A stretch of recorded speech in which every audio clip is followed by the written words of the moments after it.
Olá, tudo bem? Meu nome é Kelly e esse daqui é o canal Lemagride, onde venho conversar com vocês um pouquinho sobre o universo da arte, sobre pintura, enfim, principalmente sobre aquarela, que é uma das técnicas que eu mais utilizo, que eu mais compartilho aqui também, as minhas pinturas. Mas no vídeo de hoje eu venho trazer um assunto que eu queria trabalhar, que eu queria abordar aqui já faz muito tempo, que é um assunto que eu adoro, que é a história da arte.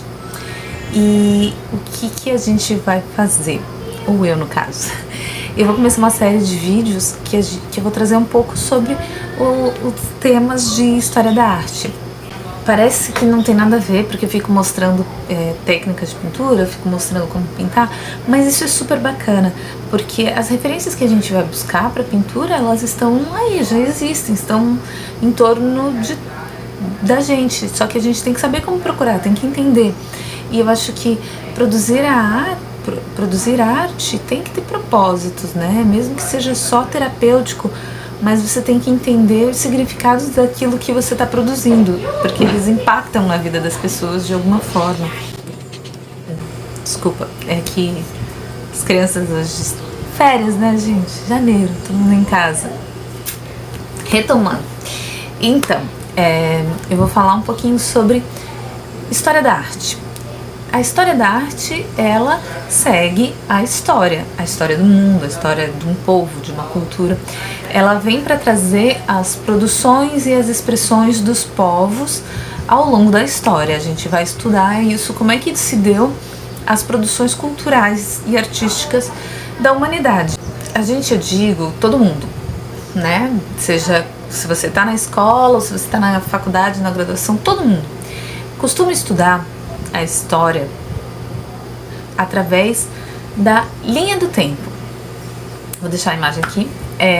A linha do tempo, ela é organizada para facilitar o nosso entendimento de como a história aconteceu, né? Para você entender como é que houve a Revolução Industrial, você vai ver antes quais foram os processos de transformação que a sociedade sofreu para chegar e culminar naquele momento, certo?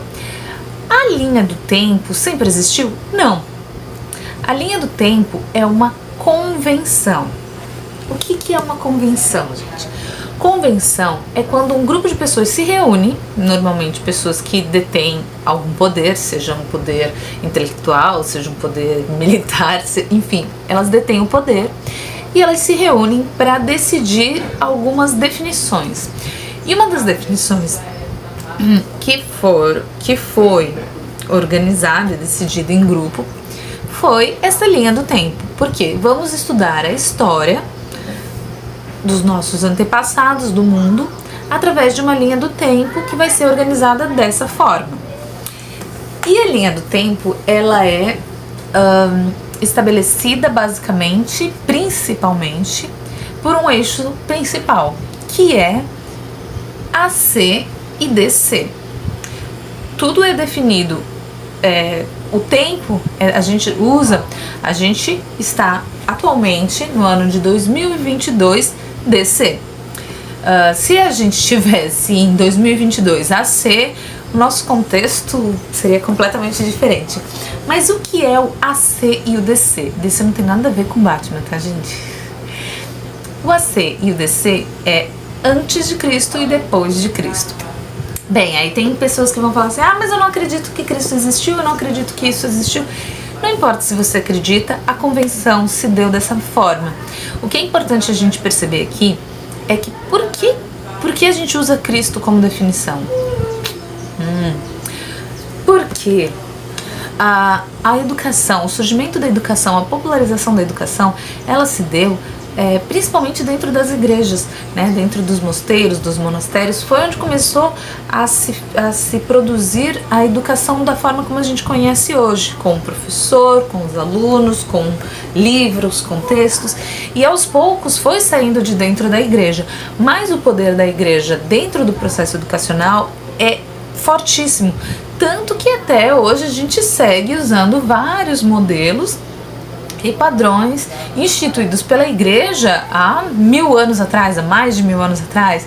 Enfim, poder da igreja na educação, não estou falando só no Brasil, isso é no mundo, principalmente no Ocidente, né? No Oriente isso acontece um pouco diferente, mas eles também seguem a nossa linha, boa parte deles a nossa linha de contagem de tempo, né? E aí a igreja, com seu poder, vai lá e decide que a partir do momento da existência de Cristo a gente vai definir duas linhas de tempo, uma que segue para depois de Cristo e uma que segue em direção antes de Cristo, para o que vinha antes dele. Então ele é um marco histórico extremamente importante e relevante para os nossos estudos. Bem, eu, no caso, escolhi usar a linha do tempo como uma forma de guiar aqui os vídeos sobre história da arte, porque é o que é mais comum, que as pessoas já estão acostumadas, o que é mais natural, né? Mas existem outras formas de estudar a história? Existem. Uma delas seria temática, vamos estudar a história social, então a gente vai ver todos esses elementos de produção de história social nos mais diferentes momentos e espaços. A gente pode estudar sobre a temática religiosa, vamos ver tudo que foi produzido sobre religião, independente do momento histórico. Pode ser feito dessa forma. Algumas escolas fazem isso, algumas universidades também. Mas o mais comum é a linha do tempo, em que a gente vai seguindo ordenadamente, colocando dentro de caixinhas e dividindo tudo, como se as coisas não se relacionassem, né? Mas eu quero deixar isso bem claro para vocês aqui. A gente vai seguir a linha do tempo para organizar os fatos, para ficar mais claro para vocês, mas as coisas estão sempre ligadas, gente. Não é porque uma época terminou que tudo que dizia respeito a ela terminou junto. Não é assim que funciona, sabe? Tudo perdura, principalmente o pensamento humano. Bem, dito isso, a gente vai perceber que outro fator importante, a linha do tempo, ela também é dividida, né? O tempo em anos a gente conta AC e DC. Mas existem os períodos históricos, que são os momentos que a gente define outras caixinhas. Por exemplo, a pré-história vai lá do momento do surgimento do universo até o momento X. Depois vira antiguidade, né? Antiguidade clássica ocidental. Algumas universidades a gente estuda sobre a oriental. Infelizmente no Brasil a gente sabe muito pouco, a gente estuda quase nada sobre a história do Japão, a história da China, a Ásia em geral. A gente não sabe muito bem o que acontece lá, como é que é a história deles, e eu acho isso uma tristeza, porque é produção cultural, é riqueza. No mundo globalizado a gente não conhece a história do nosso amiguinho, é importante saber. Enfim, e aí a gente vai da antiguidade, a gente vai para a Idade Média, da Idade Média modernidade, contemporaneidade, enfim, vai mudando, né? Depois da modernidade surge a pós-modernidade, aí vem o período contemporâneo, e agora já se fala no período pós-contemporâneo, porque conforme o tempo vai passando, a gente vai criando novas definições para contar o que aconteceu atrás, né? Para definir esse espaço de tempo, para ficar um pouco mais fácil de entender quando a gente está falando de determinado território ou de determinada situação ou povo, para a gente saber em que período histórico a gente está falando isso, porque aí o contexto do que aconteceu ali é importante. Bem, a pré-história é um período que compreende desde o surgimento do mundo, do sopão mágico lá de tudo, e ele vai até o momento do surgimento da escrita na humanidade. O que eles tinham de produção artística? Eles tinham produção... A gente conhece muito as cavernas, principalmente a caverna de Lascaux, que fica na França, que é uma das mais conhecidas, que são aquelas pinturas rupestres, que tem a mão, que tem os animais. Existem cavernas com pinturas rupestres no mundo inteiro.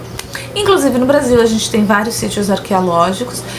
Um deles fica, por exemplo, na Serra da Capivara, no Piauí, que era um projeto da Nied Guidon, que, para quem não sabe, eu estudei história por um tempo na universidade, e eu cheguei para uma palestra dela e foi muito bacana. Ela compartilhou um pouco do que era a pesquisa, as dificuldades de manter um sítio arqueológico, de estudar arqueologia no Brasil, porque as pessoas invadiam o parque para pichar por cima das pinturas de, sei lá, 5, 6 mil anos mais, até nem lembro o tempo, e que estão lá preservadas dentro de uma caverninha e as pessoas iam lá invadir para destruir, né? Então a gente tem todas essas produções de pinturas rupestres que normalmente as pessoas debatem muito se é uma questão religiosa a produção delas, porque existem alguns historiadores que alegavam que tinha uma relação entre a produção, que eles produziam aquilo que eles viam, que eles conheciam, e que eles produziam aquilo de uma maneira ritualística, como se fosse eu caçando para que amanhã, quando eu sair, eu consiga caçar, sabe? Outros dizem que eram eles retratando o próprio dia a dia deles, porque era o que eles conheciam. Eu caço, eu vivo, eu contemplo, e aí faziam esses bonequinhos e essas situações.